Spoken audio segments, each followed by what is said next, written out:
Ben ritrovati cari amici per questo nuovo appuntamento con il meteo. La nuova settimana acquisterà dei connotati dal sapore più autunnale e questo perché si formerà una bassa pressione sull'Italia centro-meridionale che condizionerà il tempo. Oltretutto è previsto un calo delle temperature con buona probabilità a fine settimana per il richiamo di aria più fredda proveniente dal nord Europa. Quindi ritorniamo su condizioni meteorologiche più strettamente di carattere autunnale. Iniziamo subito con una mappa che ci fa vedere in quota appunto l'instabilità atmosferica incentrata alla volta di martedì con i colori in arancione si indica instabilità e potete notare appunto questo cerchio centrato sull'Italia centro-meridionale. Si tratta di una goccia fredda che appunto condizionerà il tempo in quel territorio. Ma per capire un po' la distribuzione delle precipitazioni nel corso della settimana cerchiamo di capire giorno dopo giorno cosa accadrà con la mappa delle precipitazioni. Iniziamo anzitutto dal lunedì, quando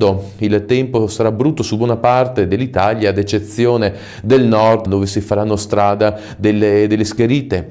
Martedì il tempo sarà ancora tranquillo al nord. Mercoledì ancora in ulteriore miglioramento scendendo verso sud, in particolare per quanto riguarda il nord, parte del centro, il tempo sarà buono, che possiamo dire che sostanzialmente sarà una settimana del sapore appunto più autunnale, e a questo possiamo aggiungere il fatto che le temperature almeno al nord saliranno un pochettino tra martedì e mercoledì, ma c'è la possibilità che a partire da venerdì scenda dell'aria più fredda proveniente dal nord. Con ora ho detto tutto, auguro a voi tutti una buona settimana e se avete tempo e voglia ci vediamo nel prossimo appuntamento.